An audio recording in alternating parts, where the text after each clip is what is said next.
Welcome back, everybody. Joe with Forge Performance. Wanted to take a little bit of a detour from the shop today and give you guys a little bit of a tour of the manufacturing facility that we've partnered up with for manufacturing our GT-R underpans for NHRA sanctioned racing. So this drip pan meets all the requirements. We've talked about it in some previous videos, but we wanted to show you what all goes into actually mass producing a product.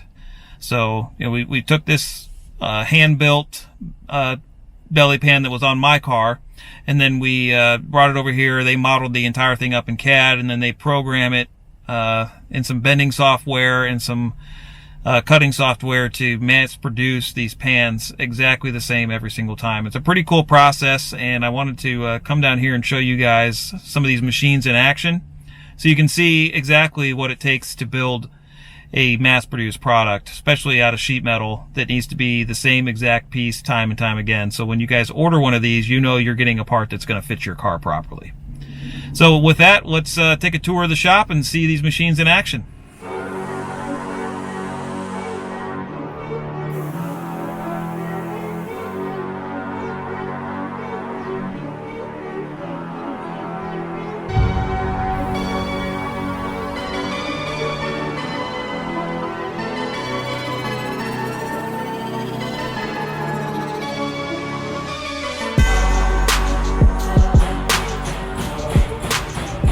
Alright, first thing you're going to see here is this automated punch machine. It's fully computer controlled, has an automatic tool changer, and basically follows the pattern that was designed to cut out the base shape of the belly pan. It literally punches through the metal with ease, as you can see here, and allows us to make a repeatable product every single time. Just runs through the program, stamps out the shape, picks up the next tool, punches out squares, half circles, you name it, until it's fully finished, and then we pull it out of the blank there and get it ready for the next step, which is bending up the material. Okay, now that we have all the material punched out, the next step here is to bend it into position. So this is a computer controlled brake that allows us to use the fingers to set the bend width, and then the bend depth, and then the bend angle. So what you can see here is the worker just flips the part around. It's kind of a pre-programmed process that allows them to put the material in and just bend it each step along the way. So what you can see from this angle here is the jaws come down. You put it into the position against the stops, and then he goes on to the next one. You can see he had to move the foot pedal there. You put it up against the stops, hit the foot pedal, it's going to come down, and then you actuate the foot pedal one more time to get the bend in just the right spot. It's definitely something that you have to know what you're doing on this one. If you don't have it set exactly right and against the stops, it'll bend it crooked or not at the right angle, or if you get out of sequence, you'll basically be throwing some of that material away. But as I was watching these guys work, you can tell that they know what they're doing, and every single part when I was there was bent perfectly every single time. Alright, now that we have them all bent up, front, back, and sides, it's time to weld these things up. But something we would normally do at Forge Performance in-house, but with the volume that we're manufacturing these at, we used our manufacturing partner to do all of the welding. And this guy has fingers made of steel because he didn't believe in gloves or any heat protection, but something I definitely couldn't do.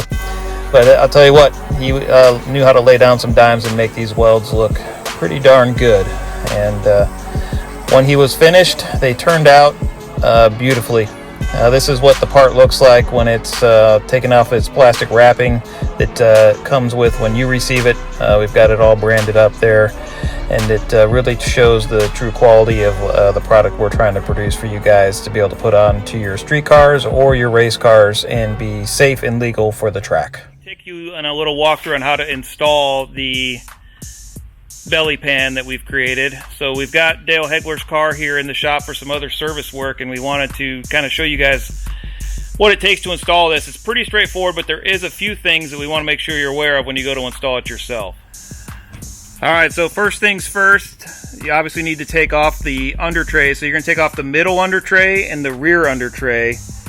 And depending on if you're driving your car on the street, you might also leave your fender liners in. A lot of the race cars don't run fender liners, so we've kind of left it up to you guys on how you want to secure those rear fender liners and the front portions here that are going to hang down. But the first thing you need to do is take these little tabs, little brackets off. Now if the front bumper's off, it's a lot easier to do, but you can install this with the front bumper still installed. So the first thing you're going to do is remove that tab, and that's what it's going to look like when it's already been removed. Those two bolts there, and then this is what that tab looks like when you remove it. Okay, so next thing you need to do is trim your under tray. Now if you're running a aftermarket under tray, you may not have to do this, so just kind of see how it fits up. But this portion of the under tray is going to run into your front splitter on the bottom side. So you do need to trim that out in this area here. So let's go over to the car and I'll show you where that needs to happen. So this zone right here. And that gives you a general idea of what you need to trim. Just take a little air saw or a hacksaw, whatever you have on hand, to trim that plastic part out. Now on some of these aftermarket under trays, they're a lot thinner material, or might be carbon fiber, and you may not have to trim this area. So just fit the tray in, see if it's running into the belly pan in that area. If so, trim it out.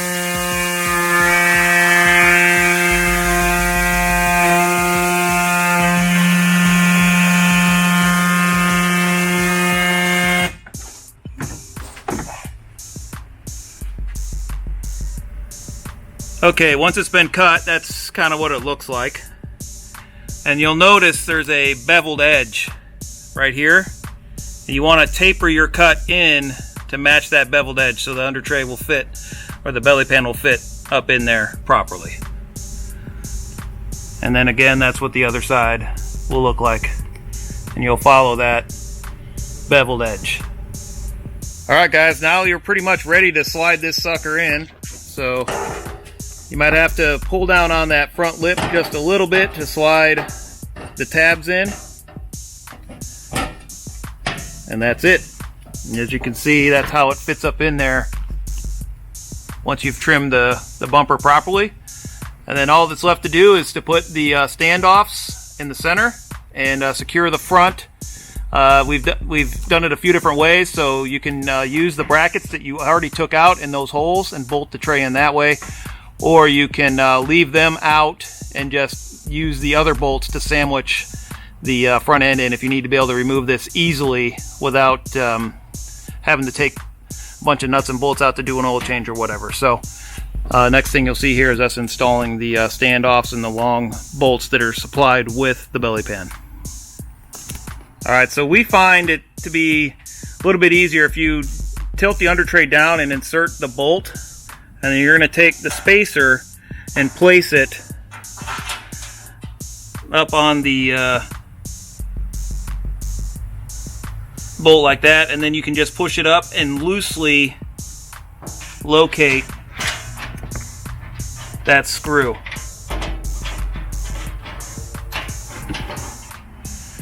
Alright, so the way you do this is you tilt the pan down, you put all four spacers up in there, and then just feed the bolts up through, and then when you look up through the side, you'll see the spacers, and the bolts are long enough intentionally so you can let it hang and get everything located. And then simply all you do is just tighten them up until they bottom out. And from this point, you can choose how you want to secure the front. It really doesn't need to be secured. It's pretty solid, but we do give you the option to reinstall those front brackets. And then in the back, you have these two notched holes to locate with your factory bolts that you removed from the factory under tray, so you can install it on each corner, and then that completes the installation.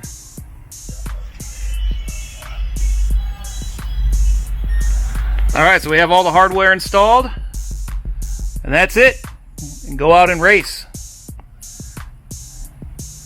Plenty of ground clearance. The bolts are recessed in the center, so they're not hanging down. If you do run over anything, you're not going to chop the heads of the bolts off. So that's something that we've added to this as well. And then we'll show you one more thing here before we wrap up the video. All right, guys, so we're going to show you how this goes on more of a race car. So this is our shop car. We've already had our prototype on here, but this is a production piece, so you can see how it works. So this has an aftermarket tubular lightweight subframe, dry sump oiling, no sway bars. There's a lot of things that are not here. There's no fender liners or any of the other under trays. So it's a little bit more simplified, but as you can see on the under tray, like we have some relief cuts here for people that do have dry sump systems, so you don't have to trim it. This is for the sway bar, which I'm not running. And then there's some cuts here on the sides that don't necessarily need to be here for this subframe, but it works on the stock subframe that you saw on Dale's car when we installed it on the stock subframe. So we've already removed the two brackets that go up here that we showed you on Dale's. So on my car, all we're going to do is put the 4 standoffs, which I'll grab those right now.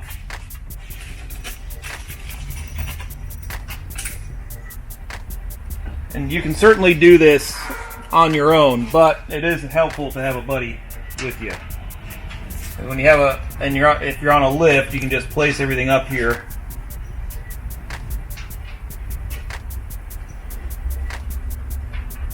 And the reason these are loose is so if you want to run pig mat, you could kind of sandwich the pig mat in between there. So what Emilio's going to do is just raise this in place while I take the bolts and thread them up through the holes. And then I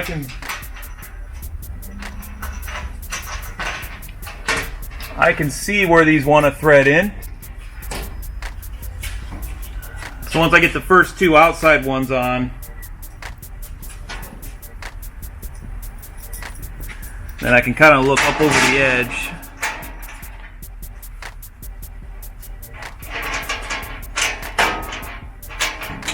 and see where I need to thread the other 2.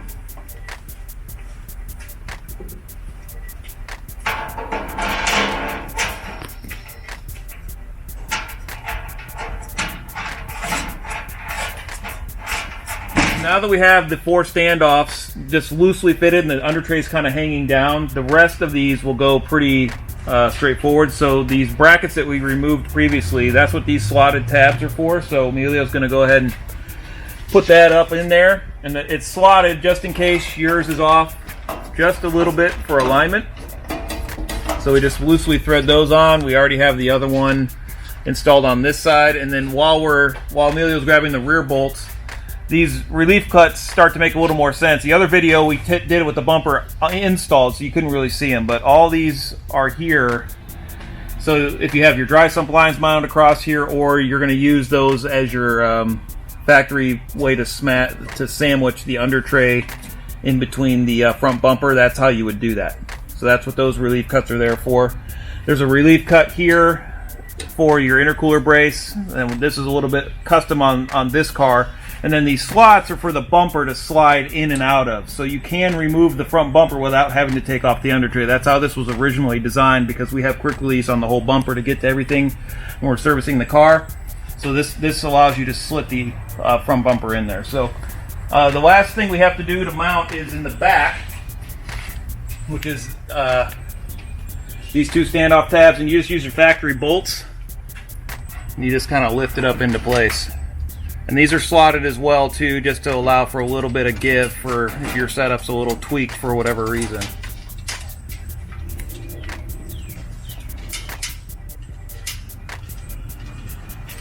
All right, then we just take the little impact gun and run everything up, and this thing's installed.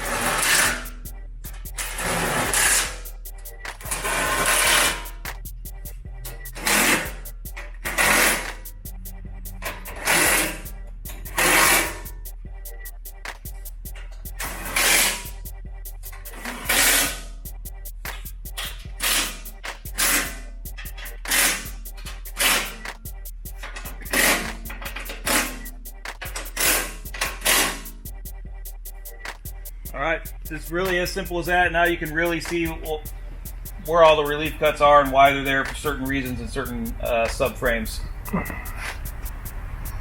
So from there, you would just put the front bumper back on, and you're ready to go racing. So the other thing that you could do that we didn't do as part of the video, it's not required, but this is set up so you can lay pig mat in the bottom of it.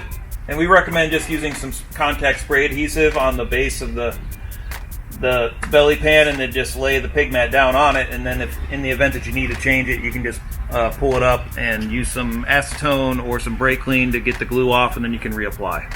All right, guys, thanks for bearing with us. I know that was a pretty extended video, but we wanted to make sure we were pretty thorough on how to install the Forged Performance belly pan on a stock subframe, a aftermarket subframe, street car versus race car. So hopefully that gave you everything you needed, and we'll see you on the next video.